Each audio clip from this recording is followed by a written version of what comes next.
3ตัวบน392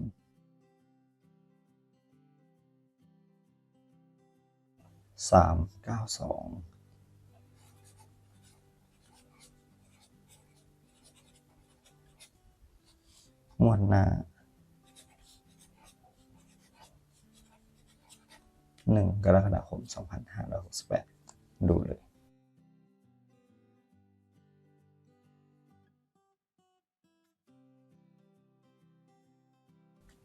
สวัสดีครับมาดังวันนี้เด็กแมทนะครับ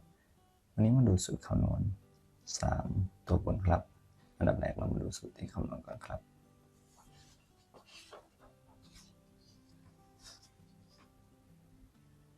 สูตรที่คำนวณนะครับมีทั้งหมด3สูตรดังนี้ครับสูตรที่1ครับใช้หลักแสนบวกหลักแสนบวกหลักพันบวกหลักร้อยบวกหน่วยบนบวกหน่วยล่างจะนำบวกกลางคงที่สูตรที่2ครับ10บนบวกหน่วยบนบวกหน่วยล่าง2ครั้งและ2คงที่ครับสูตรที่3หลักหมื่นบวกหลักพันบวก10บนบวก10ล่างบวกหน่วยล่างและ1คงที่เดี๋ยวไปดูวิธีคำนวณและตรวจสอบตัวเลขพร้อมกันเลยครับตัวเลขที่นำมาครับเป็นรางวัลที่1นะครับ2133888ล่าง06จากวันที่2พฤษภาคมครับนำมาคำนวณตรวจสอบตามสูตรจากสูตรที่1ครับได้2ครั้งบวก3บวก3บวก8บวก6และ9คงที่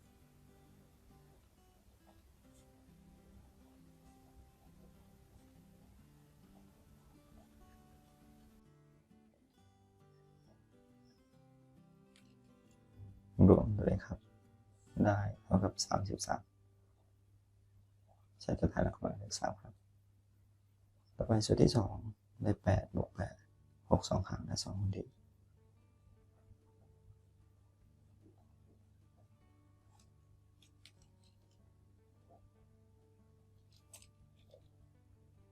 ผลรวมครับได้30หลักร้อยเลข0สูตรที่3ครับได้1บวก3บวก8บวก0บวก6และ1คงที่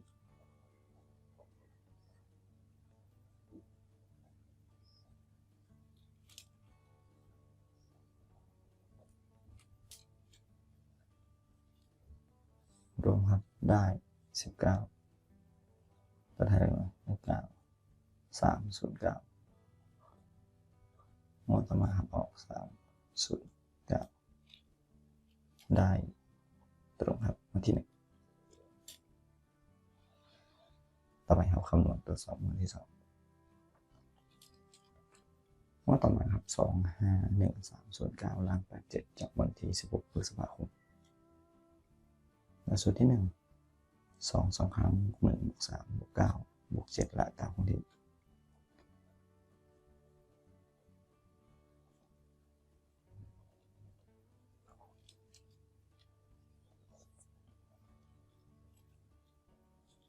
ผลรวมครับได้33หลักผลเลข3สูตรที่2ครับ0บวก9บวก7 2ครั้งและ2คงที่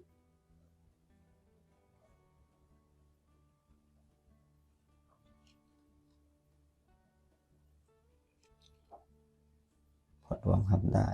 25หลักหน่วย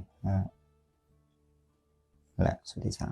5บวก1บวก0บวก8บวก7และ1คงที่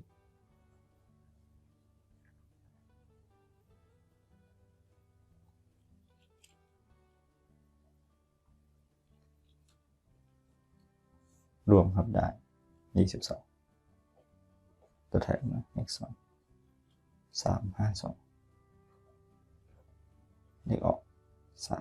352ครับในวันที่1มิถุนายนจากนั้นครับนำมาคำนวณตรวจสอบจากวันที่3 559352ล่าง20ครับจากวันที่1มิถุนายนนะครับนำคำนวณตรวจสอบ2ครั้งบวก9บวก3บวก2บวก0และ9คงที่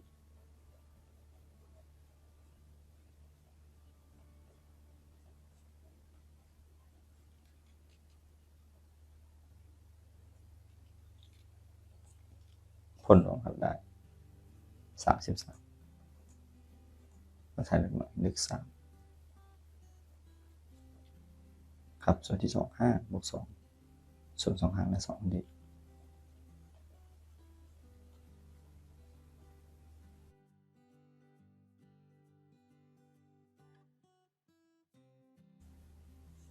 เลข9ครับและส่วนที่3 5 บวก 9 บวก 5 บวก 2 บวก 0จากนั้นบวก 1นะครับคงที่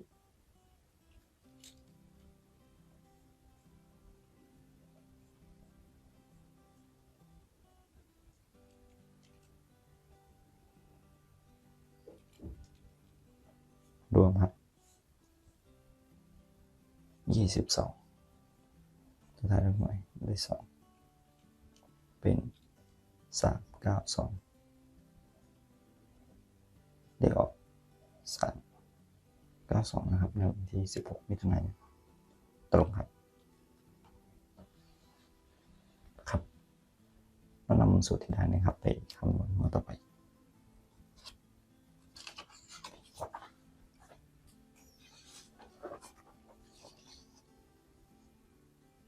ใช้รางวัลที่1ครับ507392ล้าน06ครับนวณกับ3สูตรจากสูตรที่1 5 2 ครั้งบวก7บวก3บวก2บวก6และ9คนที่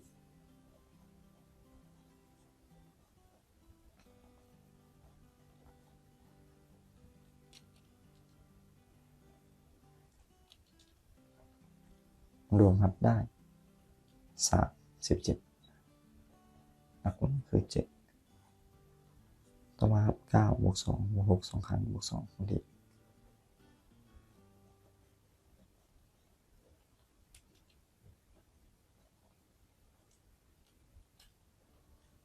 ผลรวมได้25ครับตัวแทนหน่วย5สูตรที่3ครับ7บวก9บวก6และ1คนที่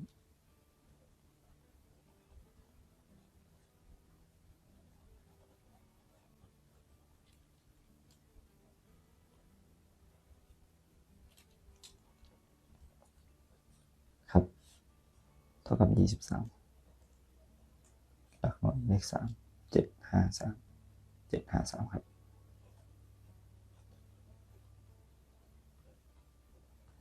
สรุปกันอีกครั้งครับ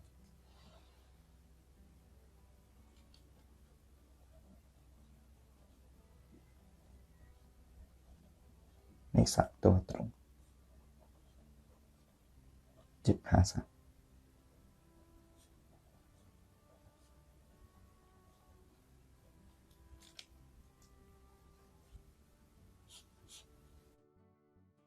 ก็ขอขอบคุณนะครับทุกท่านที่ติดตามครับรับชมรับฟังแล้วก็อย่าลืมกดไลค์กดแชร์กดติดตามเป็นกำลังใจให้ด้วยครับสำหรับวันนี้ขอให้ทุกท่านโชคดีสวัสดีครับ